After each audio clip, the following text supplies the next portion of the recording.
Le président dit pour être fort, il faut être craint. Oui, moi je crois que pour être craint, il faut être compris d'abord. Et le problème de la situation française, c'est qu'on a un discours qui varie parfois de jour en jour et qui varie même parfois dans le même discours.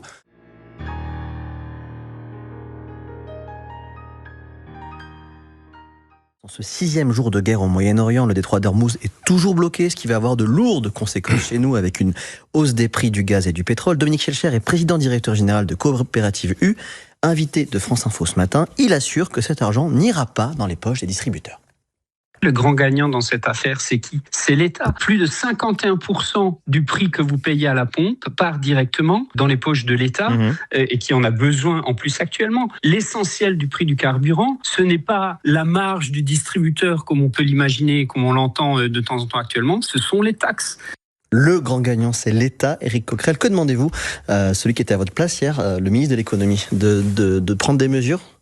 En tout cas, oui, de sans tarder y réfléchir, parce que j'ai peur que si on tarde, ça soit trop tard. Bon, de ce que je comprends, les effets mécaniques de l'augmentation, les effets de la guerre sur le pétrole va produire des augmentations où on va arriver très vite à tutoyer les 2 €. J'ai cru comprendre que dans certaines stations, c'était déjà le cas. Ça commence, oui. Voilà. Pour l'instant, c'est entre 10 et 15 centimes. Certains craignent plus exactement les 2 €, et le ministre de l'économie a dit non, il n'y a pas de risque de pénurie, ce ne sera pas le cas. Hier, il a dit que ce ne serait pas le cas. Oui, des fois, ils annoncent des choses, il ne se passe pas comme ça. Donc moi, je préfère quand même prévenir que guérir. Or, on sait en plus que la question du carburant rentre dans le pouvoir d'achat des Français de manière importante, y compris souvent les Français les plus défavorisés. Et donc, je pense qu'il faut réfléchir à un blocage des prix.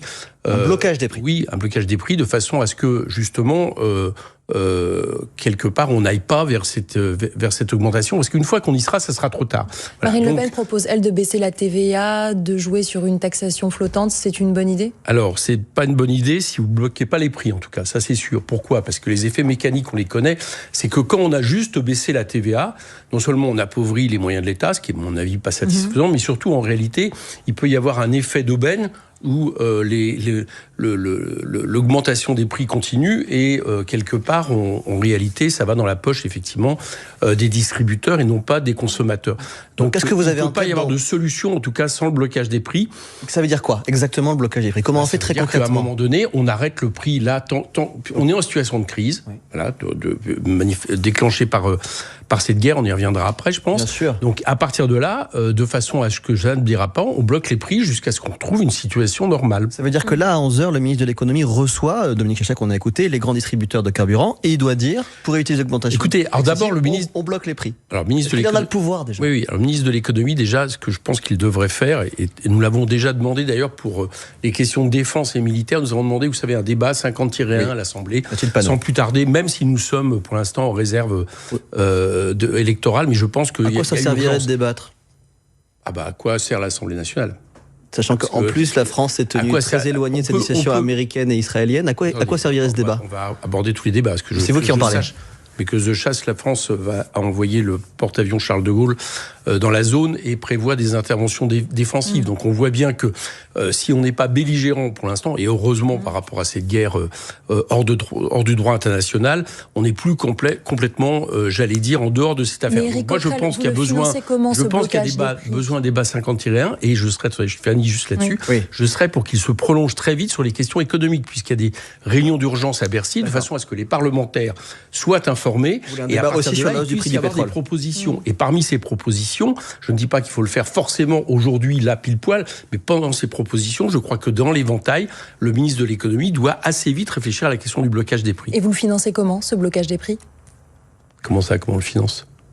J'imagine que c'est une mesure qui doit être financée par ailleurs. Il y a un marché sur lequel on se fournit. Donc les distributeurs feront un peu moins de marge. Qu'est-ce que je vous dis? Oui, donc c'est aux distributeurs de faire un effort. Alors on peut éventuellement réfléchir après, si les situations perdurent, non pas sur la TVA, mais sur la TICP flottante, etc. Il peut y avoir des ajustements sur une certaine période, de façon à ce que l'effort soit réparti, j'allais dire. Mais là, dans l'urgence, pour l'instant, vu les marges des distributeurs et les marges des pétroliers dans la situation actuelle, qui d'ailleurs, pour le coup, ne sont pas à plaindre. C'est-à-dire, bizarrement, à partir du moment où vous avez une situation de guerre qui provoque une raréfaction, c'est pas forcément les pétroliers qui en sont les victimes. Je parle des entreprises pétrolières.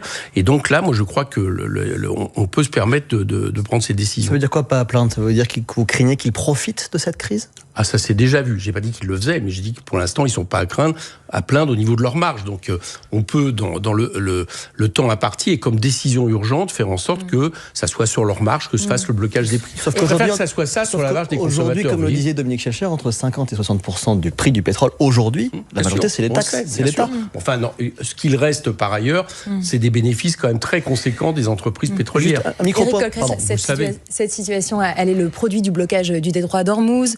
Emmanuel Macron a évoqué cet enjeu stratégique lors de son allocution mardi soir, en annonçant l'envoi du porte-avions Charles de Gaulle avec une vingtaine d'avions à son bord. Il doit arriver en Méditerranée dans environ 8 jours. Est-ce que c'est une bonne chose selon vous?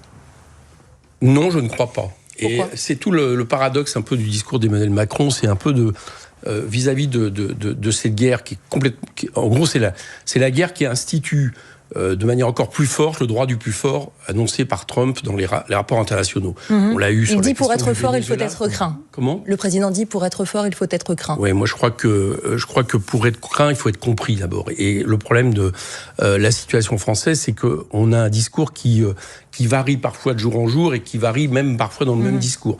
Par exemple, on peut pas à la fois dire, je trouve, que on sera uniquement dans des interventions défensives liées avec nos accords internationaux avec certains pays du Golfe. Ça, je peux le comprendre. C'est-à-dire que, en gros, les drones et les missiles qui arrivent sur les pays avec lesquels on a des accords de coopération, le Koweït, on se le débrouille Qatar, pour notamment. qu'ils ne frappent pas ces pays. Mais en même temps, dire qu'on envoie le porte-avions Charles de Gaulle, j'allais dire qui est une menace potentielle un peu plus importante avec ses qui met la rafales. France comme un belligérant possible. Pour vous, c'est pas simplement défensif, c'est ça, c'est offensif. Bah, écoutez, à quoi sert d'aller mettre le porte-avions Charles de Gaulle dans cette région du monde, etc. Est-ce que ça correspond à mon avis? C'est purement défensif. Je vais revenir. C'est pour protéger nos intérêts dans la région, à ce qui devrait être la défendre nos position alliés. française pour moi. À partir du problème. La position française, ça devrait être d'abord de dire cessez le feu dès maintenant.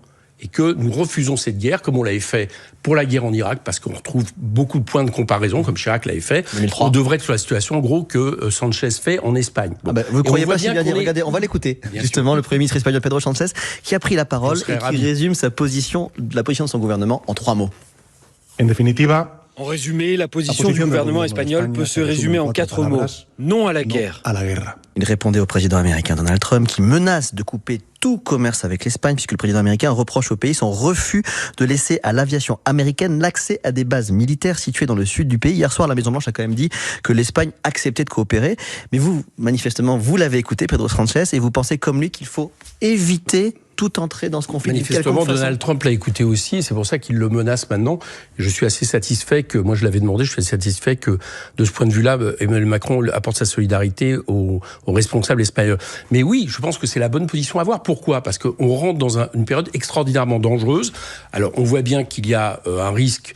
D'ailleurs, il est déjà sous nos yeux de conflits généralisés dans cette région, mais on voit bien que vu les acteurs et vu la situation, cela pourrait dégénérer au-delà. On voit bien que la situation économique est complètement perturbée et que le fait d'instituer le droit du plus fort, c'est-à-dire à partir du moment où vous avez les moyens, vous décidez d'aller exécuter un dirigeant qui ne vous plaît pas, vous décidez d'envahir ou de bombarder un pays avec lequel vous estimez que les négociations ne vont pas assez vite ou que en réalité vous ne voulez pas de négociations, puisqu'on sait qu'il y avait des négociations en cours sur le désarmement nucléaire qui étaient quand même plutôt pas mal parties via Oman.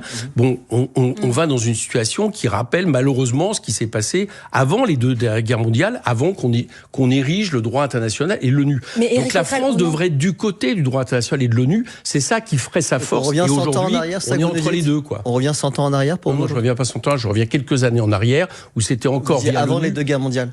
Non, ce que je dis, c'est que la situation actuelle ressemble gravement au moment où, dans l'histoire de l'humanité, justement, il n'y avait pas l'ONU, il n'y avait pas le droit international, et où on était sur une loi du plus fort. On a vu ce que ça a donné, et là, on est en train de repartir sous l'impulsion de Donald Trump et de M. Netanyahou dans cette situation, après que M. Poutine ait fait la même chose en Ukraine. Mais vous remarquerez que sur l'Ukraine, excusez-moi, on a condamné nous, mais évidemment la France, sans ambiguïté, l'agression russe en Ukraine. Là, on ne le fait pas. Non, le président Emmanuel Macron a condamné une intervention qui se faisait sans le droit international, en disant que l'usage de la force n'était pas acceptable dans ces conditions, sans cadre légal.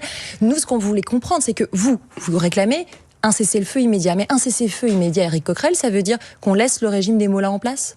Mais de toute façon, vous savez très bien que l'objectif de Donald Trump, il l'a dit clairement lui-même, c'est pas le fait de remplacer le régime des mollahs par une démocratie. C'est pas ça peut être une des conséquences de l'intervention. Peut-être, mais ce n'est pas cela qui est son objectif. Je veux dire, chacun doit le comprendre, tout comme c'était pas l'objectif des Américains quand ils sont intervenus en Irak. On a des leçons sur cette région du monde. On sait que quand vous avez des interventions extérieures, peut-être que vous arrivez à un moment donné à éliminer tel tyran, etc., que nul ne regrettera, mais en réalité, c'est pour des solutions qui sont pas meilleures. Bon, donc, fort de cette histoire, on ne peut pas se retrouver dans une situation où les conflits entre les États se règlent de cette manière-là. Parce que sinon, comment voulez-vous que ça s'arrête ? Aujourd'hui, ce sont les Américains, les Israéliens qui sont assez forts pour décider qu'ils vont éliminer un dirigeant indien. Mais qui vous dit qu'un jour, ça ne sera pas l'inverse ? Et est-ce qu'on cautionnera le fait que des pays puissent, par exemple, décider d'éliminer M. Netanyahou, si bon leur semble, du fait qu'il est lui aussi recherché pour crime de guerre ? Oui, bien que... Éric Coquerel, on va continuer à dérouler la pensée du pacifiste que vous êtes.